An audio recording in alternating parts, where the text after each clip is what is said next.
bikin tempat aku pulang di situ, rumahnya dikunci biar nggak masuk ke dalam, karena di dalam kan ada makanan, biar nggak masuk di dalam. Nggak pernah aku disuruh ayo makan makan, kamu ngambil aja di dalam, makan aja sendiri, nggak ada. Ya, akhirnya menjelang saya liburan, saya nelpon sama orang tua, kalau ada duit saya kirimin. Ya udah, saat itu aku dikirim gitu kan, udah seneng banget, bahagia banget aku ya, udah dikirim gitu kan, dapat punya duit. Akhirnya selama 1 bulan saya masih bisa makan nasi gitu kan. Setelah itu saya, bukan berarti dalam 1 bulan itu saya makan nasi terus, enggak, karena aku kiriman saya tuh dikit, nggak seperti teman-teman yang lain gitu kan. Teman aku dikit, misal teman saya itu kan makan teraturnya secara teratur sehari 2 kali, kalau saya enggak, sehari sekali makan, biar saya tuh makan nasi sehari sekali, aku tahan lapar ya di situ. Waktu itu duit saya habis, saya udah ini, sampai 2 hari saya nggak makan di situ. Saya jam berapa ya? Jam 2 malam.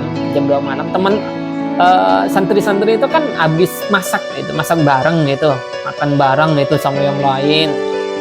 Tapi aku kan nggak punya duit, nggak mungkin aku ikut makan gitu kan. Mereka itu sumbangan. Kan saya itu pura-pura tidur, tapi nggak bisa tidur. Perutnya kelaparan, nggak bisa tidur.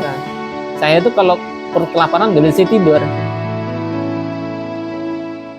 Mereka teman yang lain itu kan makan gitu kan, aku itu tidur, pura-pura aku itu kan tidur. Dalam hati aku itu kan, ya Allah, andai saja aku makan bareng, aku lapar banget gitu kan. Aku itu, saya mikirnya di situ, ya Allah, ngeluh gitu kan, aku kelaparan, enak yang lain makan kenyang, tidur dalam keadaan kenyang, aku tidur dalam kelaparan gitu kan. Akhirnya selesai itu makan, teman-teman aku itu udah selesai, udah tidur semua, saya bangun. Aku yang sempat yang tidur, pura-pura tidur, saya bangun. Soalnya yang lain udah tidur, saya bangun. Kenapa? Ngapain? Lihat sisa nasi. Siapa tahu ada sisa nasi di situ kan, aku pikirnya. Bangun, ternyata nggak ada. Sama sekali nggak ada sisa nasi. Akhirnya turun aku ke bawah. Jalan itu tengah malam, jam setengah 3 saya jalan cari sisa-sisa nasi di tempat-tempat santri gitu kan, cari sisa-sisa nasi, dapat gitu kan. Tapi makannya santri itu kan sisanya ini bukan sisa utuh banyak gitu, enggak, itu kan di bawah, di lantai, di tanah, cuman dikasih alas plastik. Nah sisanya itu di situ, kadang ya masih ada pasir-pasirnya gitu, ada tanahnya yang saya makan di situ. Ya Allah, saya waktu itu sangat kelaparannya itu, nggak mikir ini itu, yang penting saya bisa makan sih. Saking kelaparannya di situ. Menjelang saya kelaparan di situ, sejalannya waktu, aku selesai dari pesantren 5 tahun ya, selesai pendidikan. Akhirnya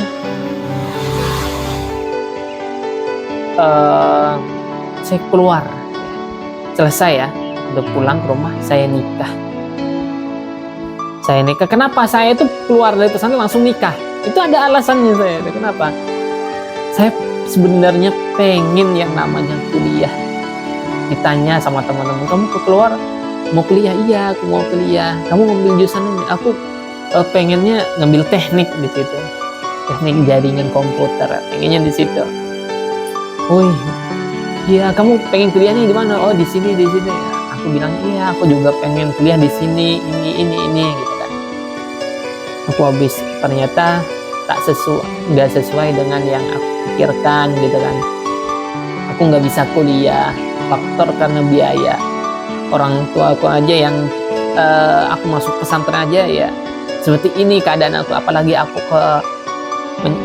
ke perguruan tinggi gitu kan, biaya lebih gede lagi gitu. Gak mungkin lah, aku mikir ya udah aku pengen mendingan aku kalau aku lama-lama bujangan, aku mungkin banyak dosa gitu kan, melakukan banyak dosa. Artinya kalau masih bujangan ya gampang gitu kan, masa kita pacaran aja udah mengandung dosa gitu ya, mikirnya di situ ya, namanya santri gitu, mikirnya di situ itu.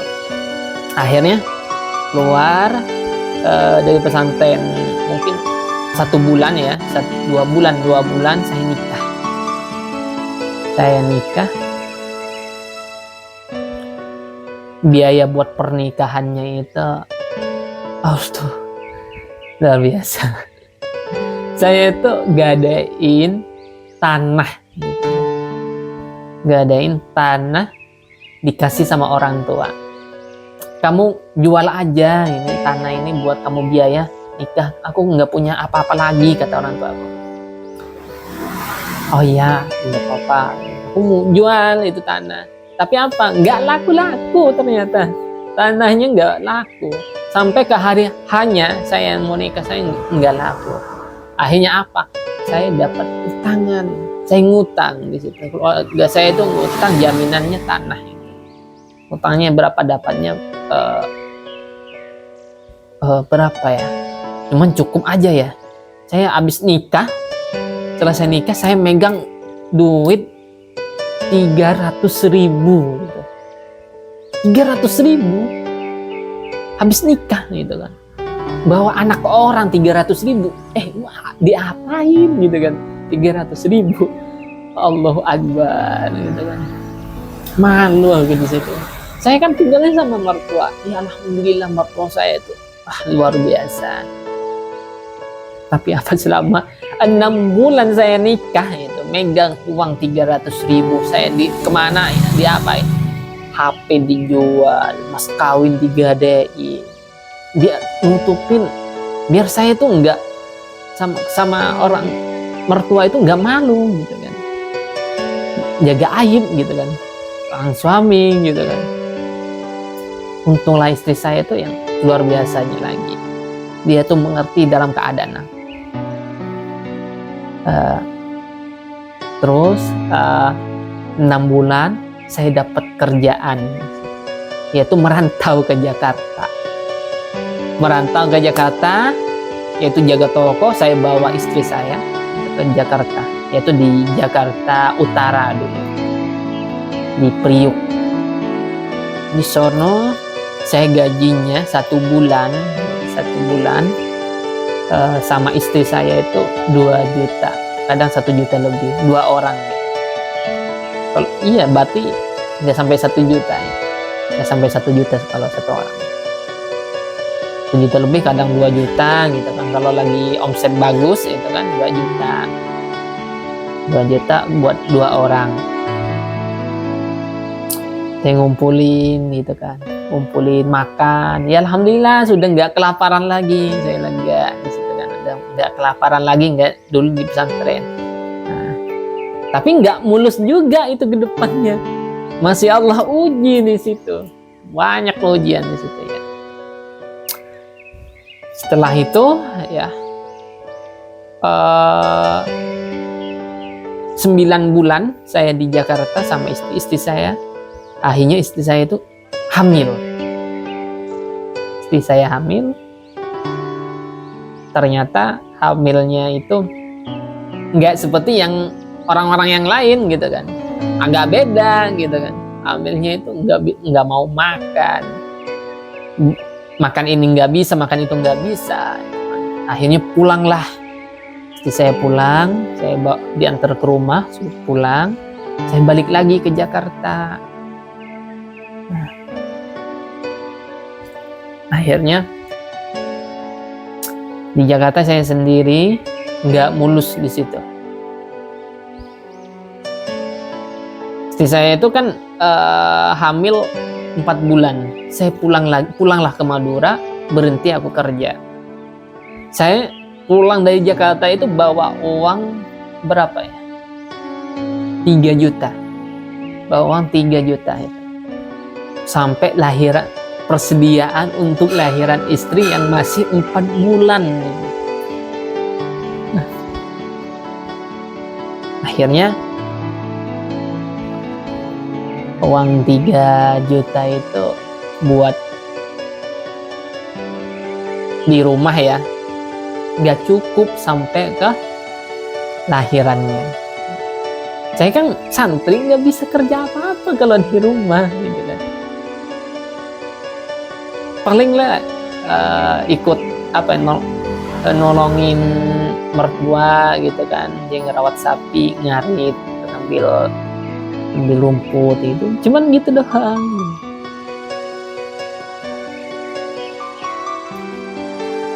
Jadi bingung gitu ya, bingung. Uang segitu aku bingung di situ.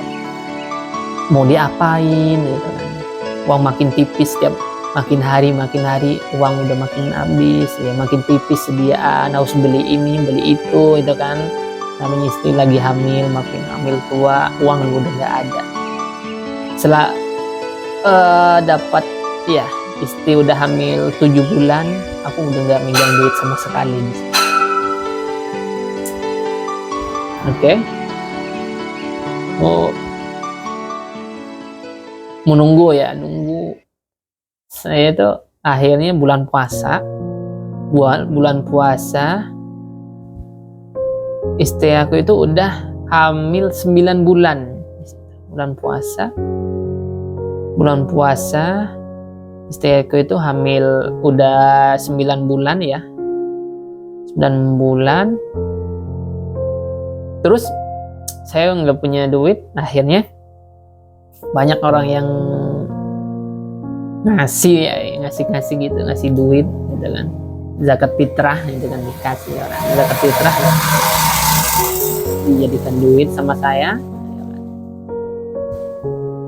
Megang berapa itu, habis lebaran saya megang uang berapa itu, 150. Nah akhirnya istri saya itu mau dibawa USG, buat biaya USG 150. Berangkat ya ke rumah sakit USG, ternyata apa? Ini seharusnya udah keluar, kata dokternya, udah waktunya keluar anaknya. Tapi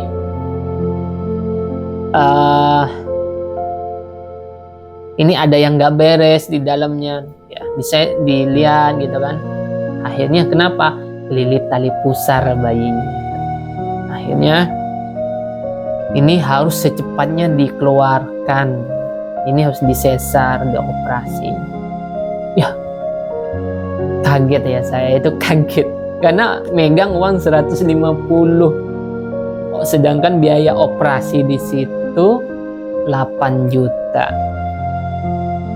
Ya biaya operasinya 8 juta. Bingung di situ ya. Saya lari gitu kan ke kamar mandi. Saya nangis di situ. Nangis. Ya Allah gitu kan. Sekarang aku dapat ujian lagi gitu kan. Bingung gitu kan. Bingung. Akhirnya nelpon lah saya sama ke keluarga. Udah lama nggak saya ini kan, saya nelpon ke orang tua mau pinjem duit. Istri saya mau lahiran, mau disesar, dioperasi, gitu. Aku nggak megang duit sama sekali gitu kan. Terus orang tuanya bilang apa? Saya mau cari di mana uang sebanyak itu gitu kan. Aku aja uang 200.000 nggak punya gitu kan. Ada cuman uang 100.000 gitu kan. Bilangnya seperti itu. Akhirnya bingung.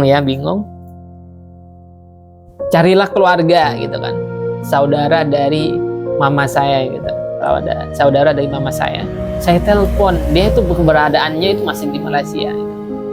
Saya telepon dia, saya mau pinjem duit gitu kan.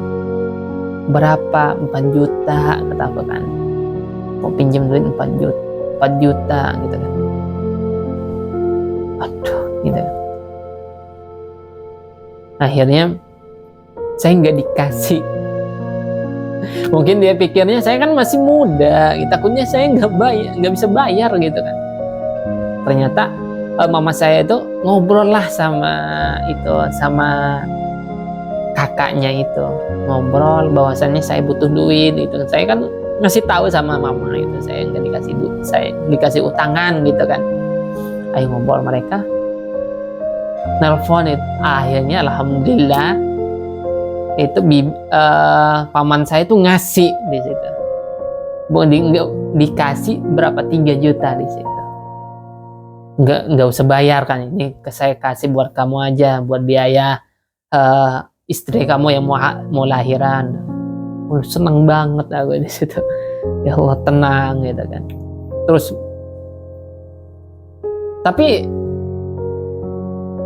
nggak apa ya, uang itu belum dikirim gitu kan. Uang yang dikasih itu belum dikirim gitu. Masih cuman ngomong doang masih. Sedangkan saya tuh udah butuh di situ, mau bayar rumah sakitnya itu, karena kalau belum dibayar dulu nggak bisa masuk. Akhirnya nangis gitu kan. Istri saya itu nangis juga, dia megang sama saya, dipegang tangan saya, dipeluk sama dia. Udah, kamu sabar aja, kamu tenang,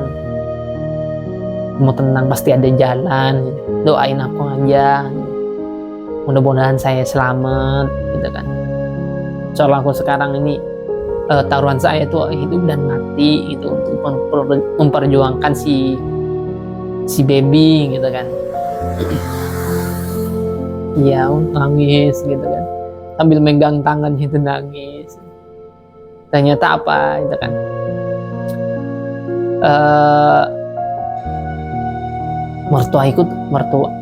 kakak ipar datang nyamperin aku. Udah, dia bilang gini nih, udah kamu nggak usah mikirin masalah biaya. Mertua juga bilang seperti itu, kamu nggak usah mikirin biaya, masalah biaya udah saya yang ngatur sama mertua, sama ibu gitu kan, ibu mertua. Tenang, aku lega gitu. Cuman keluarga kamu suruh kesini gitu kan, suruh kesini saja gitu kan, suruh temenin ya kan, namanya apa, menantu mau lahiran gitu kan, seharusnya dia kan datang seperti itu kan ya. Saya mikir lagi gitu, aduh mau gimana gitu kan, aku ngomong apa, oh iya, aku bilangnya iya gitu, aku mau ngomong sama mereka gitu kan. Aku tak suruh kesini gitu kan. Mereka itu, keluarga istri aku nggak tahu gitu kan, nggak tahu keadaan keluarga saya seperti apa gitu kan. Mereka kalau di daerah-daerah Jawa itu kan memang tradisi itu seperti itu. Tradisinya kalau udah ada menantu mau lahiran itu, dari keluarga suaminya harus datang gitu kan, biar sama tetangga-tetangga itu nggak di apa ya namanya, dipandang sebelah mata gitu. Akhirnya saya nelpon, suruh datang gitu kan. Apa tanggapan orang tua saya itu? Saya mau gimana, mau datang gimana gitu kan. Aku nggak punya biaya, sedangkan biaya dari Kalimantan ke Jawa itu kan gede gitu, biayanya gede. Kalau naik pesawat itu kan 1 juta ke atas gitu kan. Sedangkan dia itu megang duit aja 200.000, gimana mau kesini gitu kan, gimana mau ngejenguk mantu gitu kan. Aku juga sedih di situ, bingung mau ngomong apa sama mertua gitu kan, sama ipar juga. Aku bilang sama istri gitu kan, gimana itu kan, nggak mungkin orang tua aku datang ke sini, keadaannya tidak memungkinkan, faktor biaya.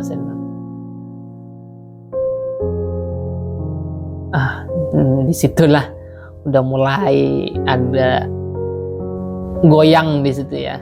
Goyang artiannya pikiran udah loyo, bingung, stres lah istilahnya, stres mau gimana gitu, sedangkan saya tuh nggak punya apa-apa gitu kan. Akhirnya nyampe ke rumah itu biaya ngabisin sekitar 15 juta di situ, sama obat-obatnya gitu. Saya bilang seperti itu. Ditanya lagi sama mertua itu, kapan itu bapaknya orang tua kamu kesini? Kurang tahu, kayaknya nggak bisa kesini, faktor biaya. Cobalah urus dulu katanya, utang, cari utangan dulu. Masa nggak mau ngejenguk cucunya gitu kan. Oh iya, aku tak kasih tahu dulu, aku telepon lagi, bilangnya seperti itu ya. Akhirnya tetangga itu nanya, kapan itu orang tuanya mantu kamu kesini, besan kamu kesini kapan? Paling ya pura-pura lah itu, pura-pura. Mertua saya itu bilang paling 40 harinya gitu kan. Sebenarnya nggak tahu ya kapan orang tua aku kesini, mau lihat cucunya gitu, ngejenguk cucunya gitu. Faktor karena ekonomi di situ.